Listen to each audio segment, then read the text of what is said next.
अस्सलामुअलैकुम नाजरीन, तारीख की दुनिया में खुश आमदीद। मुझे डॉक्टर अली कहते हैं और आज की वीडियो में हम आपको पाकिस्तान के उस गुमनाम हीरो के बारे में बताएंगे जो आज भी महाज पर डटा हुआ है। पाक फौज के एक ऐसे जर्नैल जो पाकिस्तान ऑर्डिनेंस फैक्ट्री के चेयरमैन रहे, नेशनल डिफेंस यूनिवर्सिटी के चीफ इंस्पेक्टर भी रहे, FWO को भी कमांड किया, जिन्होंने 1965 और 1971 की इंडो पाक वार के अंदर दुश्मन को नाको चने चबवाए, कश्मीर के महाज पर भारतीय फौज की नींदें हराम किए रखी, जिन्होंने अफगान सिविल वार में भी अपनी बेहतरीन हिकमत अमली के जौहर दिखाए और जिन्होंने बोस्नियन वार के अंदर भी पाकिस्तान की जानिब से हिस्सा डाला और बोस्निया के मुसलमानों की मदद की, जिसे यूगोस्लाविया अपनी कस्टडी में लेना चाहता था और जिसके खिलाफ अमेरिका ने भी महाज गर्म किए रखा। नाज़रीन, इतना कुछ करने के बावजूद पाकिस्तान के ये जर्नैल रिटायर्ड होने के बाद दूसरे आर्मी ऑफिसर्स की तरह रिटायरमेंट लाइफ एंजॉय नहीं कर रहे, बल्कि ये जनरल आज भी एक अहम मिशन पर मौजूद हैं। ये मिशन क्या है, इसकी तमाम तफसीलात हम आज की वीडियो में आपको बताएंगे।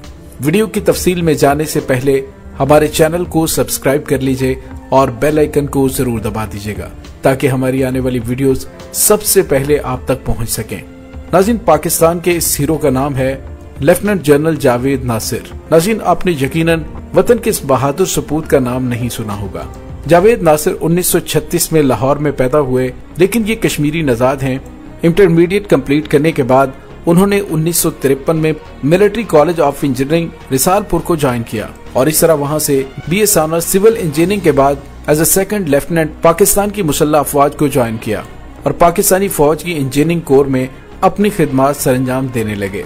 जनरल जावेद नासिर पाकिस्तान की मुसल्लह अफवाज में कॉम्बैट इंजीनियर के तौर पे पहचाने जाते थे। नाज़रीन, कॉम्बैट इंजीनियर वो होता है जो मैदान जंग में मिलिट्री इंजीनियरिंग, माइनिंग, कंस्ट्रक्शन और डेमोलिशन के टास्क मुकम्मल करता है। कॉम्बैट इंजीनियर का गोल ये होता है कि आर्मी की मूवमेंट को फैसिलिटेट करना, आर्मी को सपोर्ट करना, फौज के लिए फाइटिंग पोजीशन बनाना, लाइक फोर्टिफिकेशन, आरजी रोड बनाना, पुल बनाना इनकी ड्यूटीज में शामिल होता है। इसके अलावा माइन फील्ड्स को क्लियर करना, ब्रिज बनाना, obstacles, trenches, land mines, tank traps और किसी फाइटिंग व्हीकल के खराब होने पर उसे सही करना, ये सब कुछ कॉम्बैट इंजीनियर के अंडर आता है। 1965 की जंग में Javed Nasir as a combat engineer formation का हिस्सा थे और 1971 की जंग में एज ए मेजर इस फॉर्मेशन का हिस्सा थे। 1971 की जंग के बाद जावेद नासिर को ऑस्ट्रेलिया भेज दिया गया, जहां इन्होंने ऑस्ट्रेलियन आर्मी स्टाफ कॉलेज से स्टाफ कोर्स में ग्रेजुएशन मुकम्मल की।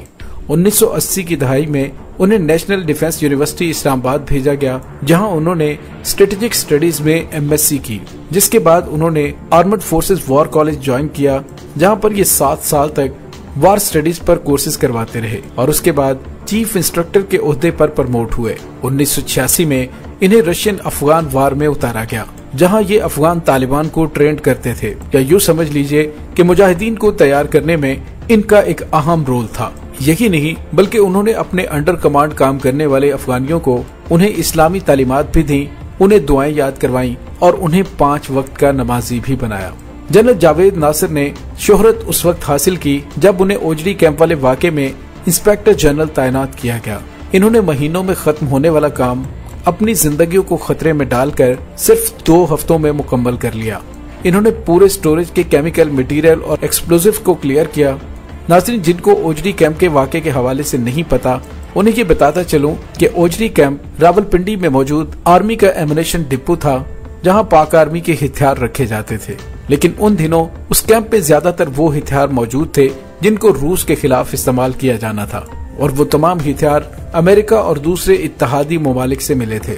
10 अप्रैल 1988 को उस कैंप में बहुत बड़ा धमाका हुआ और उसमें बहुत ज्यादा जानी और माली नुकसान हुआ। इन्वेस्टिगेशन के मुताबिक इनिशियल ब्लास्ट उस इजिप्टियन रॉकेट से शुरू हुआ जो सेफ्टी प्रोटोकॉल के बरखिलाफ शिपमेंट से पहले फ्यूज से लैस था। ताहम इस वाक़े के बारे में काफी ज्यादा क्यासराइयां की जाती रहीं कि ये धमाका पाकिस्तान ने जानबूझकर करवाया ताकि अमेरिकन असलहा हासिल किया जा सके और बताया जाए कि असलहे की बड़ी मिकदार उस धमाके में जाया हो चुकी है। नाज़रीन, इन क्यासराइयों के मजबूत होने की एक बड़ी वजह यह है कि उन्हीं दिनों जेनेवा अकॉर्ड होने जा रहा था, जिसके मुताबिक सोवियत यूनियन ने अफगानिस्तान से निकल जाना था और सोवियत यूनियन अपनी शिकस्त तस्लीम कर चुका था और जाहिर है कि उस जंग के बाद अमेरिका ने अपना असलहा वापस मांगना था, जो कि बड़ी तादाद में मुजाहिदीन के नाम पर पाकिस्तान के पास आ चुका था। इस हवाले से क्या सरंगियां बनती रहीं। उस सानहे के बाद उस जगह को क्लियर करने, बचे हुए बॉम्ब्स और रॉकेट्स वगैरह को महफूज तरीके से किसी दूसरी जगह ले जाकर नाकारा करना, ये सब कुछ जनरल जावेद नासिर के जिम्मे था। नाज़रीन, यहाँ पे आपको ये बताते चलें कि इस काम को करने के लिए जर्मन, फ्रांसीसी और अमेरिकन टीमें भी आई थी, लेकिन जनरल जावेद नासिर की टीम ने इंतहाई तेजी से इस काम को मुकम्मल कर लिया। इस वाक़े की तमाम तफसील आप जनरल जावेद नासिर की जुबानी सुन सकते हैं। 1989 में जनरल जावेद नासिर FWO, जो कि कंस्ट्रक्शन का काम करती है, उसके डायरेक्टर जनरल अपॉइंट हुए और इन्हीं की जेर निगरानी सिविल कंस्ट्रक्शन स्कर्दू एयरपोर्ट बनाया गया। 24 सितंबर 1991 को आप 3 स्टार आर्मी जनरल पर प्रमोट हुए और इंजीनियरिंग कोर के चीफ बन गए।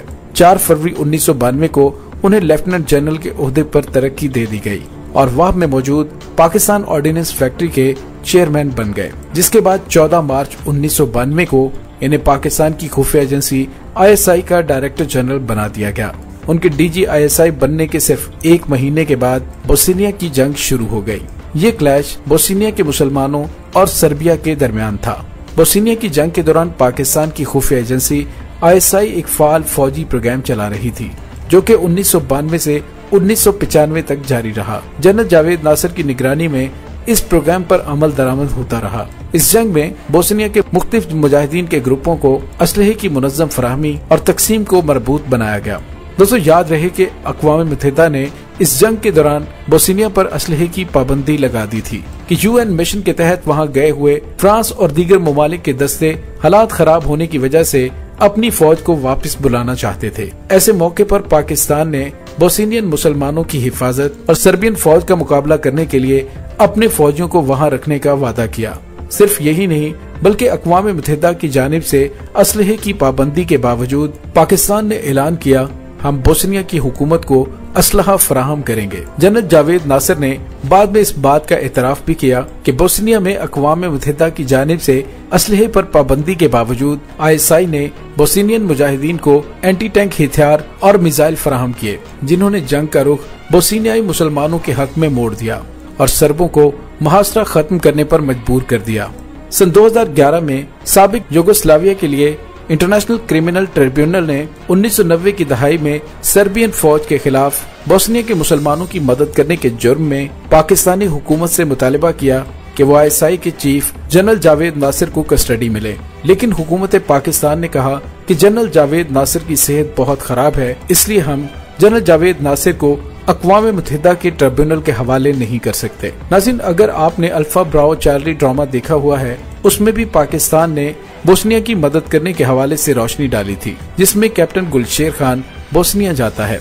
General Javed Nasir anti American sentiments रखते थे और उन्होंने अमेरिका पर इल्जाम भी लगाया था कि अमेरिका सियासी वजूहात की बिना पर यूरोप में रूसियों के खिलाफ इस्लाम को इस्तेमाल कर रहा है, जिसने दो ममालिक के माबैन खारजा ताल्लुकात को मजीद पेचीदा बना दिया है। नाज़रीन, सिर्फ यही नहीं, जनरल जावेद नासिर ने ISI का CIA के साथ ग्लोबल टेररिज्म में ऑपरेशन भी लिमिटेड कर दिया था और दूसरी जानिब इन्हीं के DG ISI के दौरानिये में ISI कश्मीर में काफी ज्यादा एक्टिव थी। इंडिया की जानिब से भी इन पर इल्जाम लगाया गया था कि general Javed Nasir Khalistan movement, Indian mafia और दाऊद इब्राहिम को सपोर्ट करते रहे हैं, लेकिन इन इल्जामात से जनरल जावेद नासिर ने इनकार कर दिया। नाज़रीन, यही नहीं, पीपल्स पार्टी की जानिब से भी जनरल जावेद नासिर पर इल्जामात लगाए जाते रहे कि जनरल जावेद नासिर कदामत पसंद इस्लामी एजेंडा मुल्क में फैला रहे हैं। इसी वजह से शायद जनरल जावेद नासिर को 4 स्टार जनरल पर प्रमोट नहीं होने दिया गया और हर दफा नजरअंदाज कर दिया गया। नेक्स्ट आर्मी चीफ बनने में उनका नंबर आता था, लेकिन इनकी जगह बहुत जूनियर जनरल अब्दुल वहीद काकड़ को आर्मी चीफ बना दिया गया। नाज़रीन, अब जो बात मैं आपको बताने जा रहा हूँ वो इससे भी ज्यादा हैरान कर देने वाली है। जनरल जावेद नासिर को उस वक्त के प्राइम मिनिस्टर मियां नवाज शरीफ ने अपनी मर्जी से DG ISI लगाया था और जब नवाज शरीफ की हुकूमत का तख्ता उलट रहा था तो उस वक्त जनरल जावेद नासिर को जबरदस्ती रिटायर्ड कर दिया गया। नाज़रीन, बहुत सारे सियासी मुबस्सिरीन और तज्जिया निगारों के मुताबिक DG ISI lieutenant general Javed Nasir को उनके ओहदे से अमरीकी दबाव पर नहीं, उन अरब ममालिक जिन्होंने OIC में जनरल जावेद नासिर के खिलाफ एहतजाज किया था और इल्जाम लगाया था कि जनरल जावेद नासिर ने अरब में बुनियाद परस्त तहरीकों को सपोर्ट किया है। नाज़रीन, जनरल नासिर ने अरबों के साथ क्या किया है वो जनरल नासिर ही बेहतर जानते हैं। रिटायरमेंट के बाद जनरल जावेद नासिर तबलीगी सरगर्मियों में मसरूफ हो गए और दावत व तबलीग का काम करने लगे। नाज़रीन, सवाल ये पैदा होता है कि आखिर ऐसे जर्नैल को आगे क्यों नहीं बढ़ने दिया जाता जो कि इस्लाम पसंद हो। कुछ ऐसा ही एक सियासी जमात ने जनरल हमीद गुल के साथ भी किया था। नाज़रीन, इस बारे में आपकी क्या राय है कमेंट सेक्शन में जरूर बताइएगा। और अगर हमारी वीडियो पसंद आए तो इसे लाइक और शेयर करने के साथ साथ पाक फौज जिंदाबाद का कमेंट सेक्शन में नारा जरूर लगाइएगा। और इसके साथ ही हमारे चैनल को सब्सक्राइब करके बेल आइकन जरूर दबा दीजिए। इंशाल्लाह बहुत जल्द मिलते हैं एक नई वीडियो में। पाक फौज जिंदाबाद, पाकिस्तान पाइंदाबाद, पाकिस्तान के गुमनाम हीरोज को सलाम, अल्लाह वारिस।